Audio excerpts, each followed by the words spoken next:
Hallo, ek is Kapie En ek is Apie, en ons is hierso in Roosendaal. in die Vrystaat. Ons wil net vir julle die pragtige kyk net hierdie amazing view. Imagine as jy elke dag so kan wakker word. Dis 'n baie klein dorpie. Baie rustig. Ek dink ons het gister getel, daar's wat 150 huise in totaal. Ons is naby Clarence.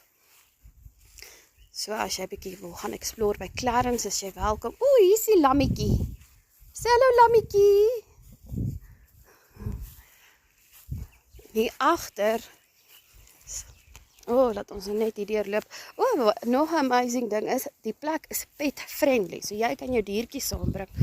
Daar agter waar die oomie loop, beplan hulle 'n fairy garden. So jy moet die reis dophou om te sien hoe die fairy garden gaan ontwikkel. Daar gaan ook koffie en beskuit wees. En daar gaan koffie en beskuit wees in die Fairy Garden. Daar gaan verskillende konfyte wees wat regtig homemade is. Dit word alles van hier af gemaak met al hulle bome, vrugtebome wat hulle het.